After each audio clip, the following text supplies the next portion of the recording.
오늘 저녁에는 거짓 예언자들, 그런 제목으로 같이 말씀을 살펴보도록 하겠습니다. 우리가 지난 주일날에도 이 본문을 가지고 말씀을 살펴보았습니다. 그러면서 말씀을 드렸습니다. 위기의 때이지만 백성들은 위기를 느끼지 못합니다. 왜 그렇습니까? 누군가 눈을 가리고 귀를 가리기 때문이다. 그렇게 말씀드릴 수 있습니다. 거기에서 거짓 선지자들, 거짓 예언자들에 대한 부분이 나옵니다. 오늘은 그 부분을 좀 집중적으로 살펴보도록 하겠습니다. 첫 번째, 징조와 성취입니다.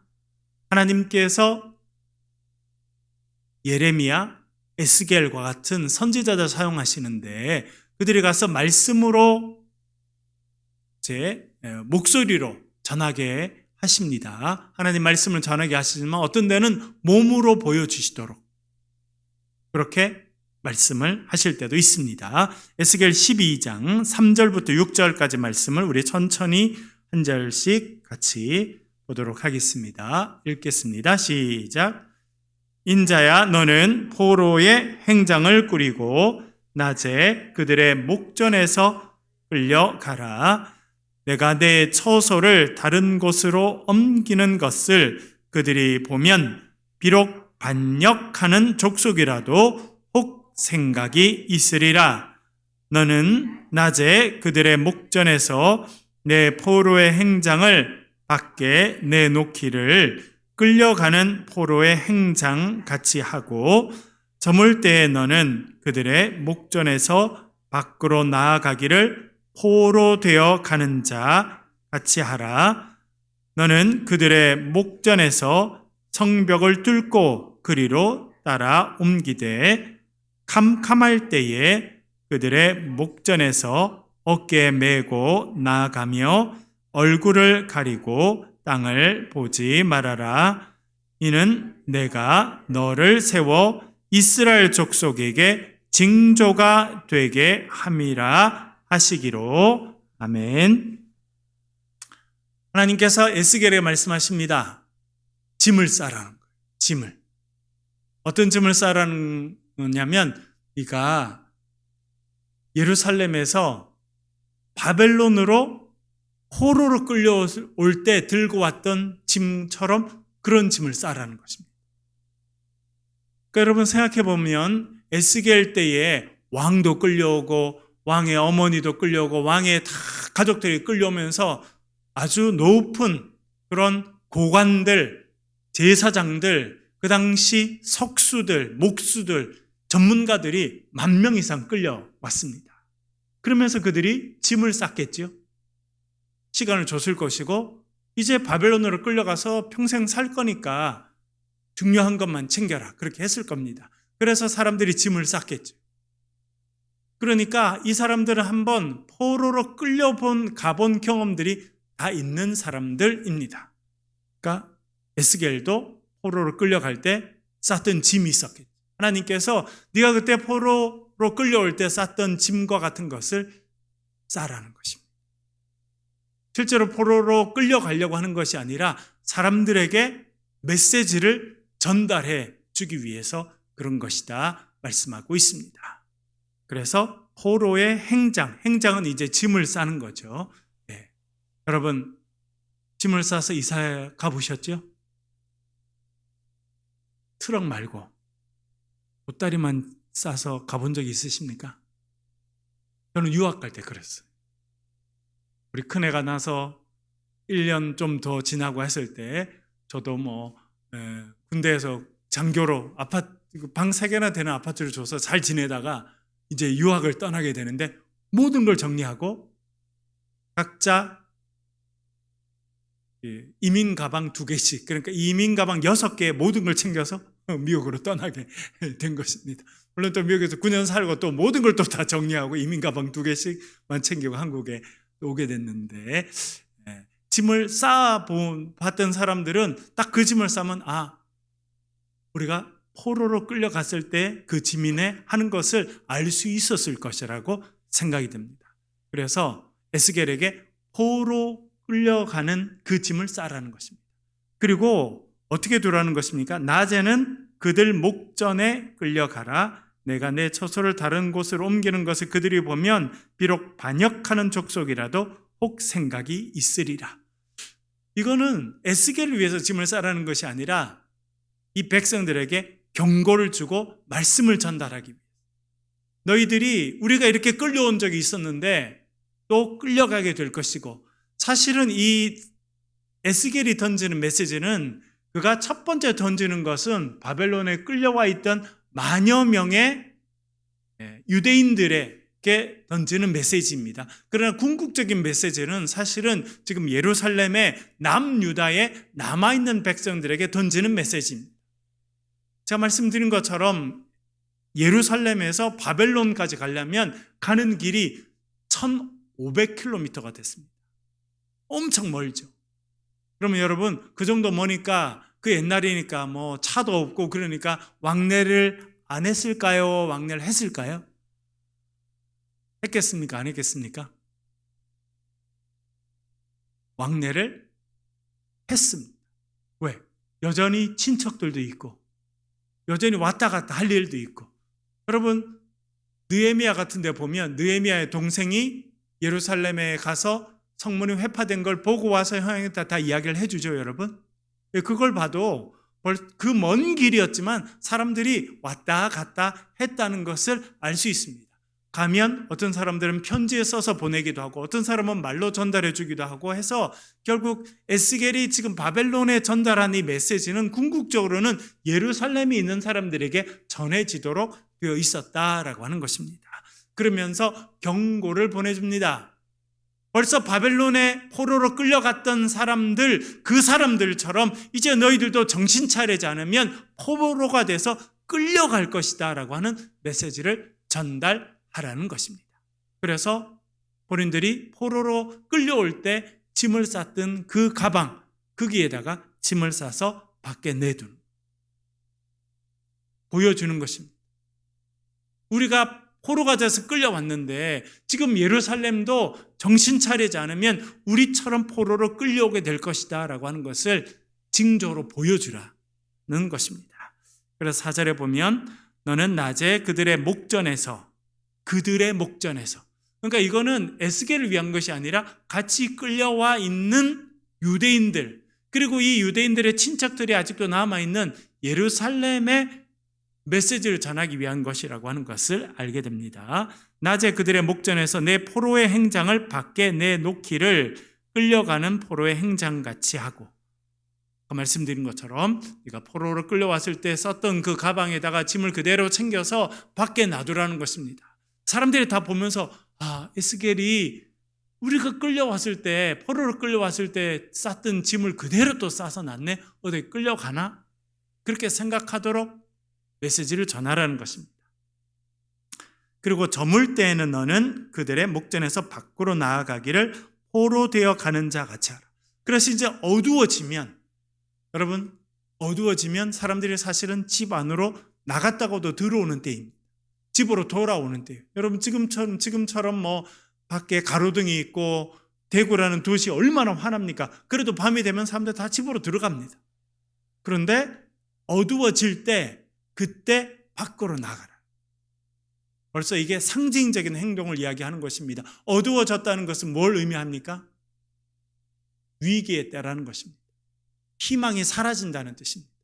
아침에 해가 떠오르면 희망이 생기고 새로운 소망이 생기는 것은 아침에 해가 떠오르는 시간입니다. 그러나 이제 저녁이 오고 어둠이 찾아오고 날이 쓸쓸해지고 하게 되면 위기의 때가 찾아온다는 것을 상징적으로 말해줍니다. 그 저녁 때에 이제 쌌던 짐을 가지고 포로가 돼서 끌려가는 것처럼 그렇게 짐을 들고 나가라는 것입니다.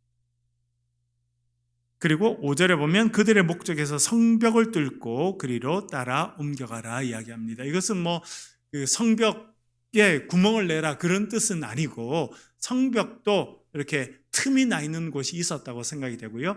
그래서 성벽 대문으로 나가는, 성마다 여러분 큰 대문이 있거든요. 여러분 뭐 여기 문경 이런 데 가면 그 드라마 세트장 같이 큰 게 있잖아요. 여러분 가보셨죠? 근데 가면 성이 있고 문이 있습니다.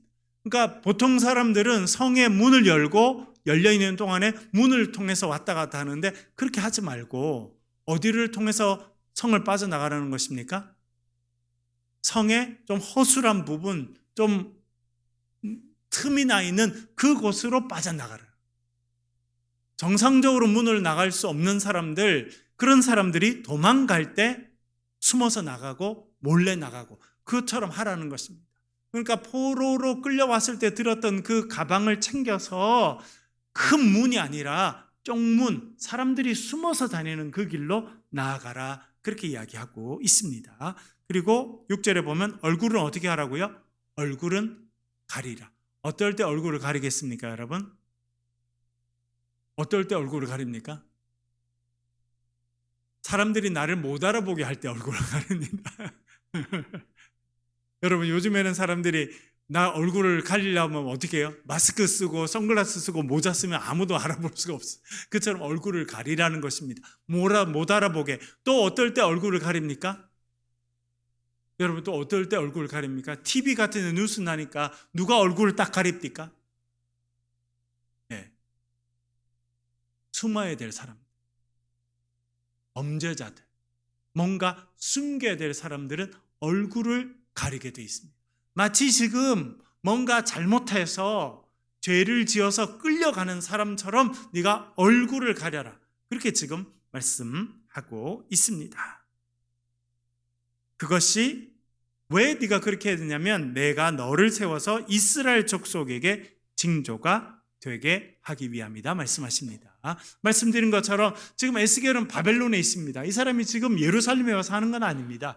바벨론에서 하지만 바벨론에서 그렇게 메시지를 전달한 것은 결국 예루살렘에 전달이 될 것이고, 이 에스겔이 하는 행동은 결국은 지금 이스라엘 땅, 남유다 땅, 예루살렘에 있는 사람들을 위한 징조라는 것입니다. 이게 또 조금 이따 나옵니다. 처음에 제가 말씀드린 것처럼 하나님은 선지자들에게 입술로, 말로 하나님 말씀을 전달하게 하셨습니다. 그러나 때때로는 몸으로, 상징적인 행동으로, 징조로 그것을, 메시지를 전달하게 하셨는데, 지금 이 포로가 돼서 끌려왔을 때 그 가방을 챙겨서 밤에 얼굴을 가리고 나아가는 것은 징조라는 것입니다. 너희들이 지금이라도 정신 차리지 않으면 이런 일이 너희들에게 이루어질 것이다 라고 하는 메시지를 전달하라는 의미입니다. 그렇게 전달했습니다. 그런데 예루살렘에 있는 사람들이 말을 들었습니까? 안 들었습니까? 안 듣습니다. 네. 지혜 있는 사람은 필요한 말을 잘 들을 줄 압니다. 그러나 지혜 없는 사람은 어떻게 합니까? 일단 귀를 막고 봅니다. 그리고 위기에 크게 빠진 사람들은요, 귀를 일단 막습니다. 지혜가 없어서. 그래서 이스라엘 백성들은 이 이야기를 듣지 못하게 되고 결국은 이 말씀이 유다에게 이루어지고 유다 왕 시드기야가 이런 모습을 하게 된다, 성경이 말해주고 있습니다. 열왕기하 25장 4절 그리고 6절 7절 같이 한번 보겠습니다. 25장 4절 6절 7절 읽어볼게요. 시작. 그 성벽이 파괴됨에 모든 군사가 밤중에 두 성벽 사이 왕의 동산 견문 길로 도망하여 갈대아인들이 그 성읍을 애워쌌으므로 그가 아라바 길로 가더니 6절 7절 읽을게요. 그들이 왕을 사로잡아 그를 리블라에 있는 바벨론 왕에게로 끌고 가매 그들이 그를 신문하니라. 그들이 시드기야의 아들들을 그의 눈앞에서 죽이고 시드기야의 두 눈을 빼고 놋사슬로 그를 결박하여 바벨론으로 끌고 가더라. 아멘. 결국 이 예레미야가 보여줬던 상징적인 행동은 결국 누가 그 일을 하게 되느냐 하면 남유다의 마지막 왕 시드기야. 그래서 밤중에 여러분 에스겔이 포로의 행장 그걸 가방을 사서 언제 밖으로 나갔습니까? 밤에. 그래서 지금 시드기야도 밤에 움직이게 됩니다. 왕이면 대문을 활짝 열고 갈 수 있었을 텐데 대문을 활짝 열고 간 게 아니라 어떻게 갔다는 거 말합니까? 두 성벽 사이의 견문길로. 그러니까 성에 제대로 된 문이 아니라 사람들이 그냥 뭐 소위 말하는 옛날에 개구멍이라는 게 있었잖아요. 여러분, 개구멍 이렇게 옛날에 뭘 이렇게 해도 틈이 좀 나 있는데 그게 이제 멍멍이들이 지나다니는 데서 우리 개구멍이라 했는데요. 옛날에 시골 애들은 뭐 그게 다 지나다니고 그랬는데 왕이 그렇게 도망갔다. 왜? 큰 문들은 지금 갈대아 사람들, 바벨론 군대가 와 다 지키고 있기 때문에 성에 틈이 생긴 곳을 왕이 몰래 빠져나갔다는 것입니다. 지금 에스겔이 보여줬던 행동을 시드기야가 그대로 하게 됩니다. 그런데 7절에 가보면 그가 뭐 이제 도망갔지만 금방 붙잡힙니다. 그래서 바벨론 왕 앞에 끌려가게 되고 바벨론 왕은 어떻게 하게 됩니까? 시드기야의 눈앞에서 아들을 죽여버리고 그의 두 눈을 뽑아버렸다. 그렇게 이야기합니다. 그리고 그는 이제 망한 나라의 왕으로 죄인으로 끌려가게 됩니다. 아까 에스겔에게 얼굴을 가리라 그렇게 이야기했죠. 언제 얼굴을 가린다는 겁니까? 부끄러울 때, 얼굴을 들 수 없을 때 그런 모습이 될 것이다 이야기했는데 그것이 지금 남유다의 마지막 왕이었던 시드기야에게 이루어졌다 하는 것을 알려주고 있습니다. 그러면 왜 이렇게 메시지를 전달하고 바벨론에서도 전달하고 조금 이따 살펴보겠습니다만 예루살렘에서도 예레미야가 계속 메시지를 전달합니다. 너희들 아직도 안 늦었다. 빨리 정신 차려라 이야기하는데 백성들은요 위기감이 없이 마음이 편안합니다. 왜 그래요? 그들의 눈과 귀가 가려져 있었고 그 역할은 거짓 선지자들이 하게 되었습니다. 그래서 두 번째, 거짓 예언자들, 선지자들, 그 사람들을 담에 회칠하는 자들이다. 그렇게 제가 제목을 붙여보았습니다. 에스겔 13장 3절 4절 읽어보겠습니다. 에스겔 13장 3절 4절 같이 읽을게요. 시작. 주 여호와의 말씀에 본 것이 없이 자기 심령을 따라 예언하는 어리석은 선지자에게 화가 있을진저 이스라엘아 너의 선지자들은 황무지에 있는 여우 같으니라. 아멘. 이 부분은 지난 주일날에도 제가 좀 말씀을 드렸습니다. 그래서 거짓 예언자들의 특징은 무엇이냐? 자기 마음대로 하나님의 말씀을 듣지도 않고 하나님 주신 환상을 보지도 않고 자기도 영적인 소경인데 어떻게 하냐면 자기가 하고 싶은 말을 하나님이 했다라고 이야기해요. 여러분 예전에 제가 어릴 때 보면 대표기도 하시는 집사님 장로님들이 계셨는데 주의 말씀에 이렇게 하라고 하셨는데 뭐 이런 거를 이야기를 하세요. 그래서 내가 성경 읽어봤는데 그런 거 없던데? 근데 그렇게 해서 제가 그랬더니 우리 교회 그때 집사님 우리 스님 중에 한 분이 그분은 내가 복음 있으신가 보지 뭐 그렇게 얘기하더라고요. 내가 복음. 네.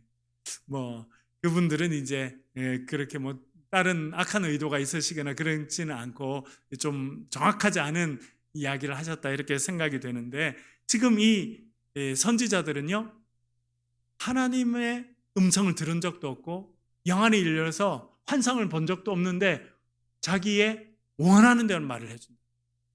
여러분 거짓 예언을 하는 사람들의 목적은 두 가지입니다. 뭘까요? 뭘까요? 지금도 그런 사람 너무너무 많습니다. 뭘까요? 뭐 이단들도 다 마찬가지죠. 뭘까요? 자기 욕심을 채우고 자기 욕심을 채우는 방법은 무엇입니까? 그 사람들이 듣고 싶은 이야기를 해줘요. 들어야 할 이야기가 있는데 들어야 할 이야기가 아니라 듣고 싶은 이야기를 해서 마음을 사고 그렇게 마음을 사서 어떻게 하려면 자기 욕심을 차리려고 한다. 그것은 에스겔 시대나 지금 시대나 전혀 변하지 않았습니다. 똑같습니다. 에스겔 13장 10절부터 12절까지 보겠습니다. 우리 지난번에 읽었던 말씀인데 뒷부분까지 읽어볼게요. 10절, 11절, 12절 읽어보겠습니다. 시작. 이렇게 칠 것은 그들이 내 백성을 유혹하여 평강이 없으나 평강이 있다 함이라. 어떤 사람이 담을 쌓을 때에 그들이 회치를 하는도다. 그러므로 너는 회칠하는 자에게 이르기를 그것이 무너지리라. 폭우가 내리며 큰 우박덩이가 떨어지며 폭풍이 몰아치리니 그 담이 무너진즉 어떤 사람이 너에게 말하기를 그것에 칠한 회가 어디 있느냐 하지 아니하겠느냐. 아멘. 내 백성을 유혹했다. 그러니까 거짓 선지자들의 특징은 뭐냐면 유혹한다. 여러분 어떻게 하면 유혹이 됩니까? 듣고 싶은 말을 해주면, 내가 뭔가 좀 이걸 좀 이렇게 되지 않을까 하면 딱 그 말을 던지면 유혹이 됩니다. 일하지 않고 열심히 하지 않고 돈 많이 벌 수 있는 방법이 있지 않을까 하면 사람들이 딱 그걸 알아차려서 사기꾼이 그러는 거예요. 100만 원만 나한테 갖다 주면 매달 50만 원씩 주겠다. 여러분 이게 가능한 일입니까? 근데 사람들은 내가 100만 원 갖다 줬는데 매달 50만 원 하면 1년이면 와 얼마 그렇게 돈을 벌 수 있으면 다 하려고 하죠. 그 마음이 있으니까 유혹에 금방 넘어가는.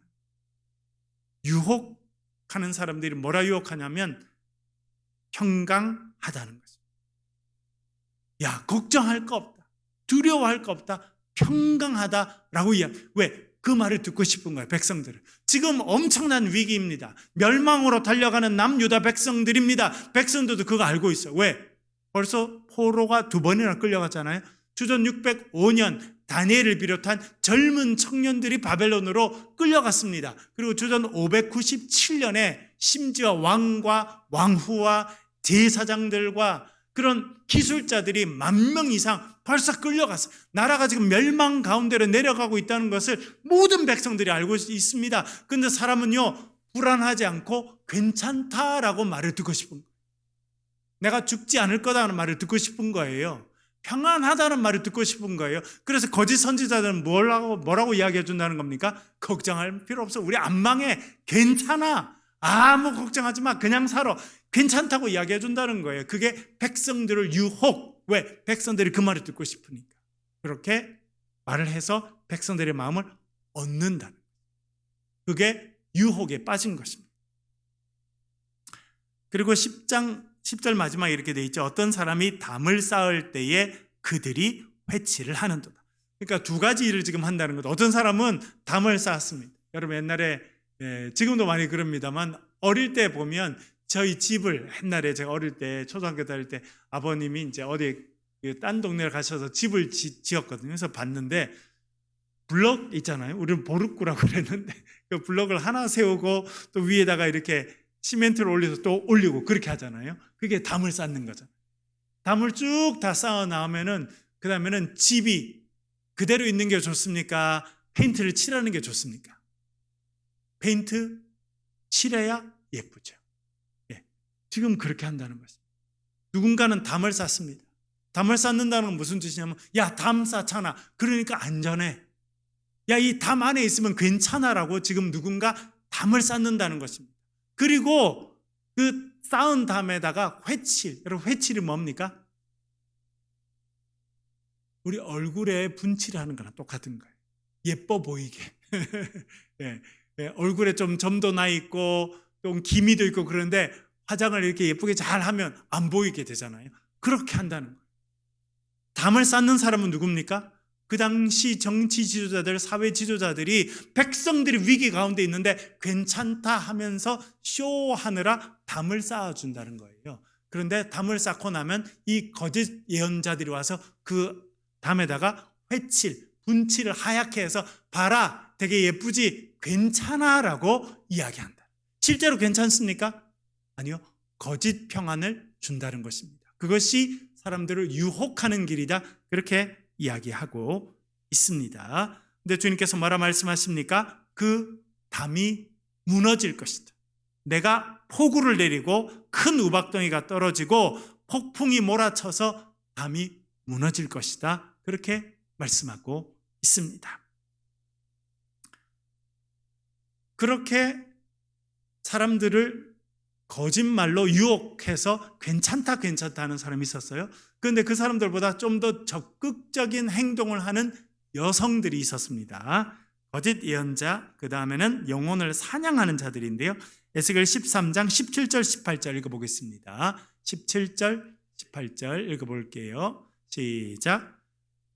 너인 자야, 너의 백성 중 자기 마음대로 예언하는 여자들에게 경고하며 예언하여 이르기를, 주 여호와의 말씀에 사람의 영혼을 사냥하려고 손목마다 부적을 꿰어매고 키가 큰 자나 작은 자의 머리를 위하여 수건을 만드는 여자들에게 화 있을진저, 너희가 어찌하여 내 백성의 영혼은 사냥하면서 자기를 위하여는 영혼을 살리려 하느냐. 아멘. 어떤 사람들이 있었냐면 여성들이 나옵니다.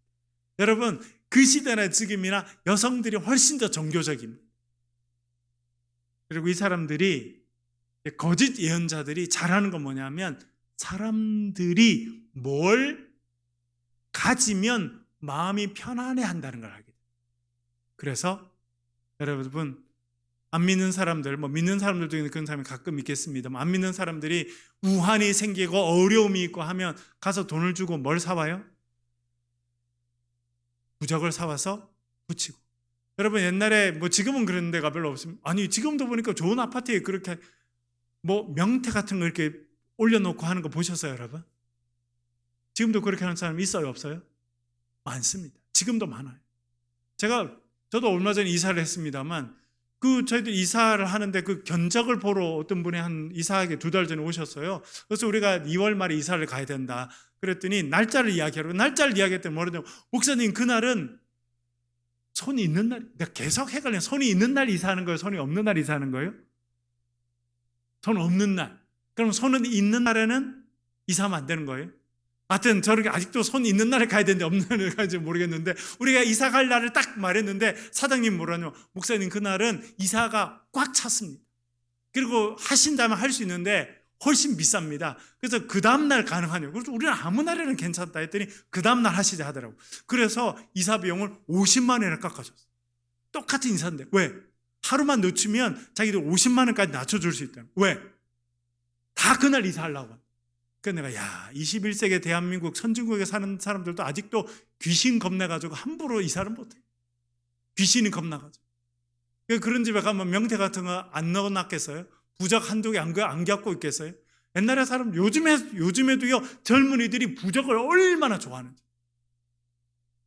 호주머니 넣어 다니고 붙여 다니고. 요즘에는 인터넷 부적도 있어요, 인터넷. 핸드폰에 집어넣는. 왜? 눈에 보이는 거는 효과가 확실하다고 생각합니다.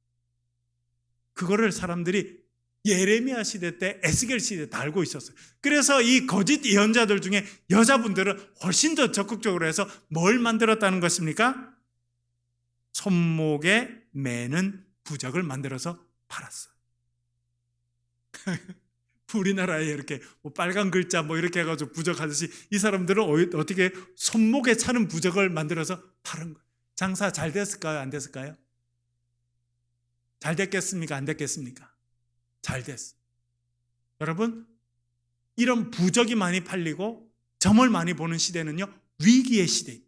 왜? 사람들의 마음이 평안하면 그렇게 안 합니다. 뭔가 전쟁이 있고, 지금 그런 때죠. 전쟁이 있고 마음이 불안하고, 그러면 사람들이 뭔가 마음을 의지하고 싶기 때문에 점집에 가게 되고 부적을 사고 그렇게 하는 거예요. 지금 젊은이들 가운데 부적이라는 게 얼마나 많이 늘었는지 몰라요. 교회는 안 와도 그런 데 가는 거예요. 장난삼아 본다 그렇게 하지만 저는 또 TV도 너무 문제야. 그런 사람들 계속 TV에는 내보내고. 그러니까 우리 권력자들도 그 옆에 다 무당들이 붙어 있다고 그렇게 이야기를 하는 거 아니겠어요? 이번에 에스와티니를 갔더니 그게 기독교 국가예요. 표면적으로는 기독교 국가. 80% 이상이 교회 다녀요. 에스와티니 80%. 그런데 왕이 결정할 때 참여하는 무당만 30명. 완전히 그냥 섞여 있는 거예요. 이게 표면적으로는 기독교 문화예요. 왜? 식민지였잖아요. 그렇죠? 예, 영국 사람들이 와서 식민지에서 다 교회 다녀 해서 교회 다 다녔는데 그 사람들이 전통적으로 갖고 된 신앙과 다 결쳐돼 가지고 왕이 결정하려면 그 안에 관여하는 최고의 무당들이 30명. 선교사님이 이야기를 어디를 가는데 거기 갔더니 깃발이 막 서 있더라고. 큰 장대. 그런 것들은 나라에서 하는 무슨 무당들이 뭘 하는 곳이래. 완전히 섞여 있어요. 우리나라 안 그럽니까? 우리나라도 그래요. 왜? 높이 올라갈수록 언제 떨어질까 마음이 불안하니까 뭔가 그런 사람들 부적을 붙이고 이렇게 하는 것들을 옛날부터 했어요, 여러분. 지금만 하는 게 아니에요. 그래서 손목에다가는 부적을 붙여주고 다 돈 받았을 거예요. 그래서 이 사람들이 부적 장사를 쫙 한 거예요. 그래서 손목을 보면 아, 괜찮구나 이렇게 했다는 거예요. 또 뭘 만들었다는 겁니까? 수건. 뭐 할 때 쓰는 수건일까요? 전통적으로 이 수건은요, 지금 이 팔레스틴 지방뿐만 아니라 그 지역의 많은 사람들이 점을 칠 때나 그럴 때는 수건을 머리에 덮고 있어요. 그래서 수건을 덮고 신비 체험을 하는 그런 경우들이 많았기 때문에 여기서 말하는 수건은 그런 문화와 관계되어 있습니다. 그러니까 점을 칠 때 이 사람들은 수건을 뒤집어 쓰고 명상을 하고 한참 있다가 신이 나한테 이야기를 하더라 하면서 이야기를 했다는 거예요. 그래서 수건을 만들었어요. 그러니까 두 종류 아이템을 계속 팔았던 거지. 하나는 손목에 매는 부적을 계속 팔아 제끼고, 또 하나는 뭐예요? 자기들이 이 아무 수건은 안 돼. 우리가 손으로 직접 만든 거야. 그래가지고 자기들이 만든 수건을 10배, 20배 받고 팔았다. 사람들은 그걸 많은 돈을 주고 사고는 머리에 뒤집어 쓰고 괜찮겠구나 생각했다는 거예요. 그것이 거짓 예언자들이 사람들을 유혹하는 방식이다. 지금도 마찬가지. 여러분, 우리 개신교에서는요, 뭔가 그 교회 안에 뭐 큰 상징을 많이 세우지 못하게 합니다. 왜? 그 자체가 우상이 되니까. 그런데 사람들은요, 뭔가 눈에 딱 보이는 게 있으면 마음을 훨씬 더 편안하게 생각합니다.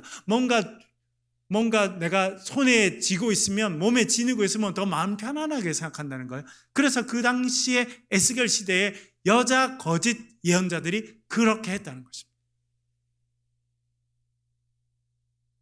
하나님의 말씀이 또 이렇게 임합니다. 13장 20절 21절 같이 읽어보겠습니다. 20절 21절 시작. 그러므로 나 주 여호와가 이같이 말하노라. 너희가 새를 사냥하듯 영혼들을 사냥하는 그 부적을 내가 너희 팔에서 떼어버리고 너희가 새처럼 사냥한 그 영혼들을 놓아주며 또 너희 수건을 찢고 내 백성을 너희 손에서 건지고 다시는 너희 손에 사냥물이 되지 아니하게 하리니 내가 여호와인 줄을 너희가 알리라. 아멘.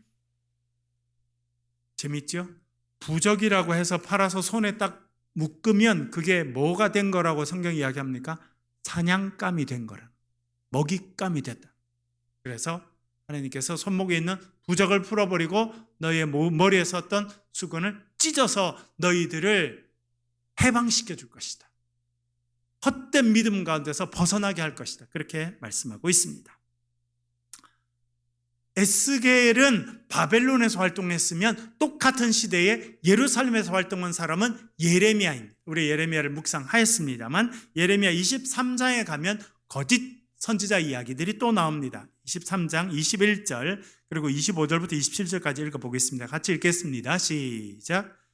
이 선지자들은 내가 보내지 아니하였어도 다름질하며 내가 그들에게 이르지 아니하였어도 예언하였은즉 내 이름으로 거짓을 예언하는 선지자들의 말에 내가 꿈을 꾸었다 말하는 것을 내가 들었노라.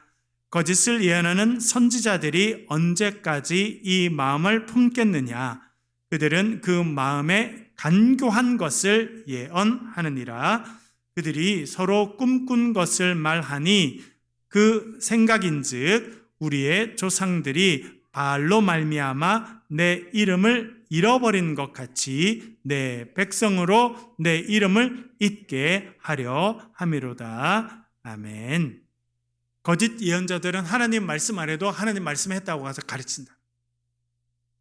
그렇게 하면 결국 백성들이 어떻게 된다는 거예요? 이 거짓 예언자들 이야기를 계속 반복적으로 들으면 어떻게 된다는 것입니까?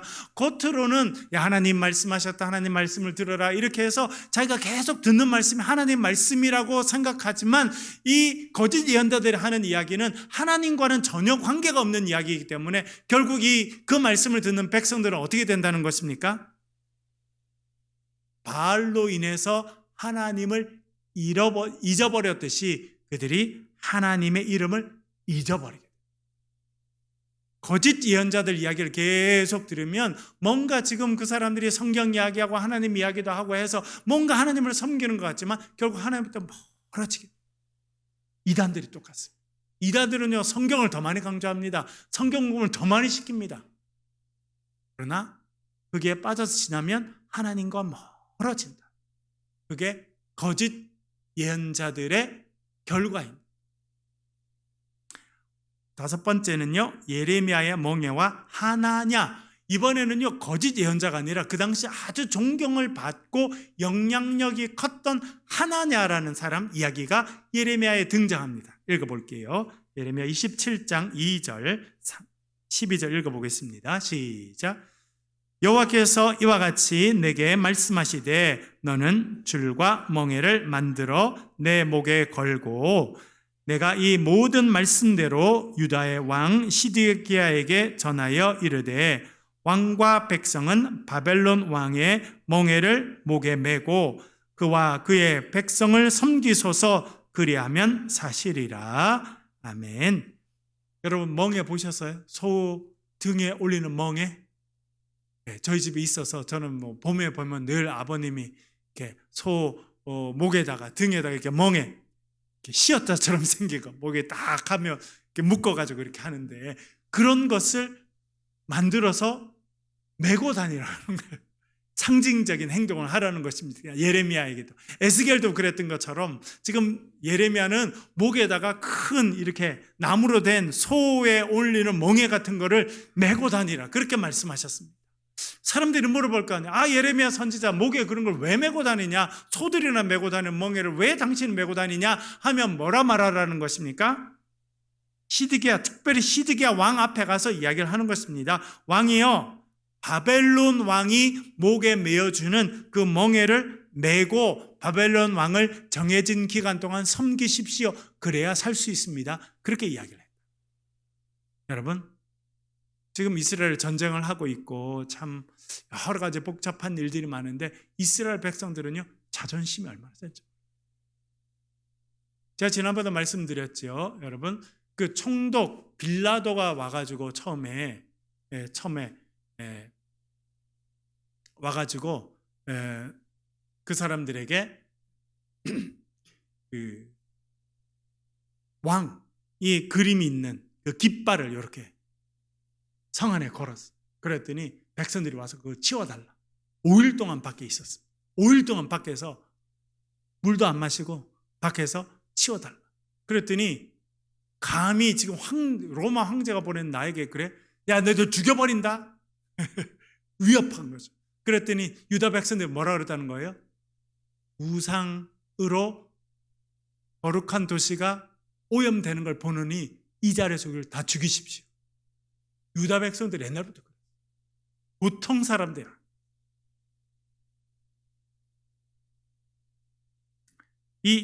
그러니까 이 백성들이 그렇게 외국에 있는 왕, 바벨론 왕을 섬기라는 이 메시지를 듣기가 싫은 거예요. 여러분, 누가 외국의 왕을 섬기고 그렇게 하라 하는 걸 편하게 받아들일 사람이 누가 있겠습니까? 그래서 어떤 일이 있냐면 28장 1절부터 4절 읽어볼게요. 예레미야입니다. 28장 1절부터 4절 시작.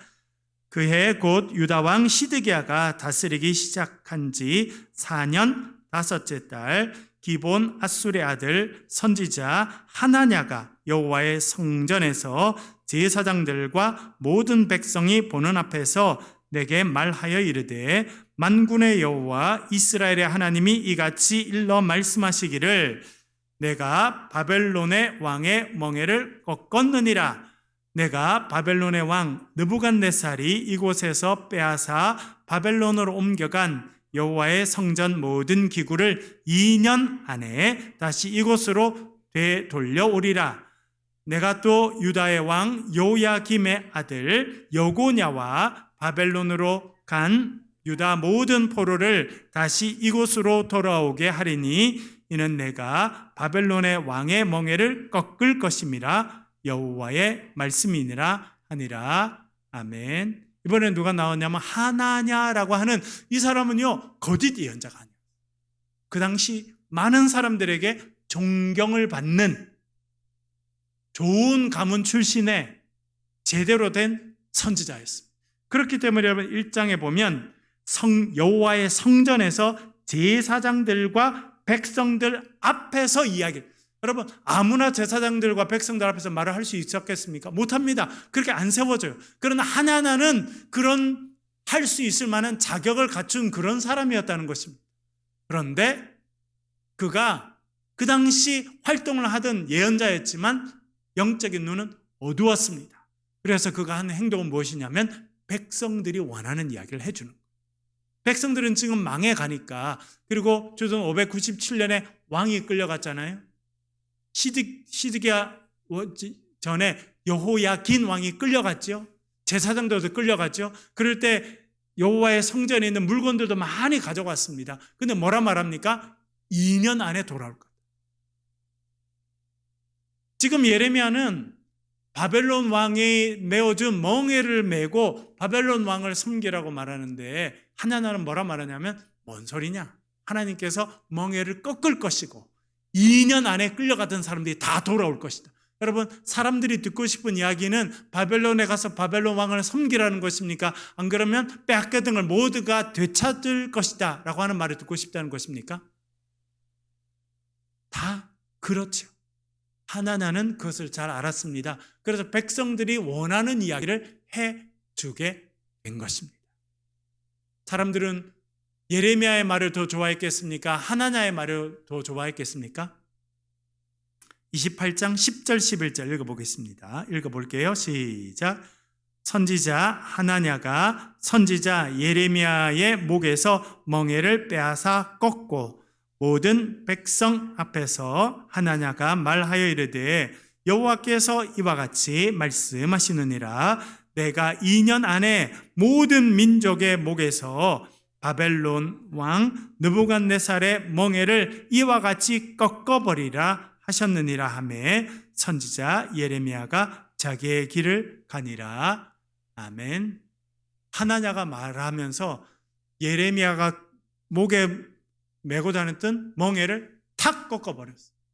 그리고 하나님께서 2년 안에 이 바벨론 느부갓네살이 메어준 모든 멍에를 다 꺾을 것이고 해방이 될 것이다. 그렇게 이야기를 했습니다. 백성들은 이 하나나의 이야기에 흥분하고 하나나에게 박수를 쳐줍니다. 그래서 제일 마지막에 뭐라 되어 있습니까? 선지자 예레미야는 자기 길로 그냥 혼자 그냥 사라진 거예요. 왜? 백성들이 아무도 자기 이야기를 안 들으니까.